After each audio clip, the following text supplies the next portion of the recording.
Assalamualaikum warahmatullahi ta'ala wa barakatuhu. Second City Sara Makaraobliman, 20 Ugod Waragon, ang hiyas ng bansa. Iranon!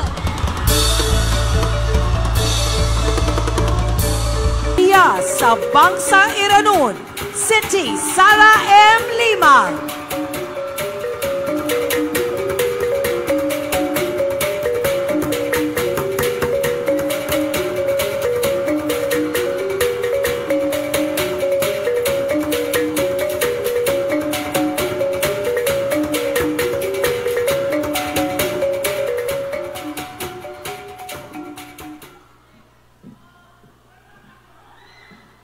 Proud ako sa mga Iranon na isa silan sa mga lumyaban para sa ikapipiya ginawa ang mga tao sa Mindanao. Ugo isa silan sa sabab, inutama ni Manto na Islam sa Pilipinas. I am very proud that Iranons are one of those people who fought for the freedom of Mindanao, and we are also one of the reasons why Islam still exists here in the Philippines. Shukran! What is the most important cultural tradition in your community? And how do you ensure it is preserved for future generations?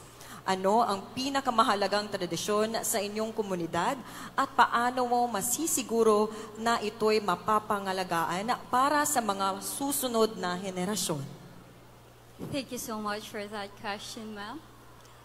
Iranons are actually defined as one of the friendliest morals. I believe the friendliness of Iranon should be preserved or should be continued by younger generation.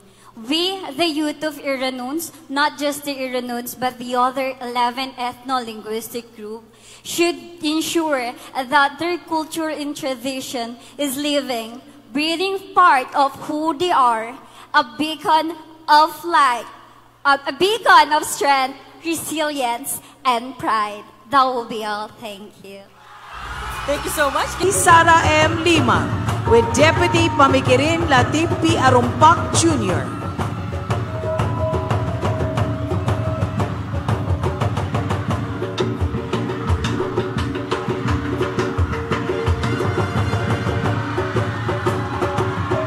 Up next is Hiyas sa Iranon City Sara M. Liman.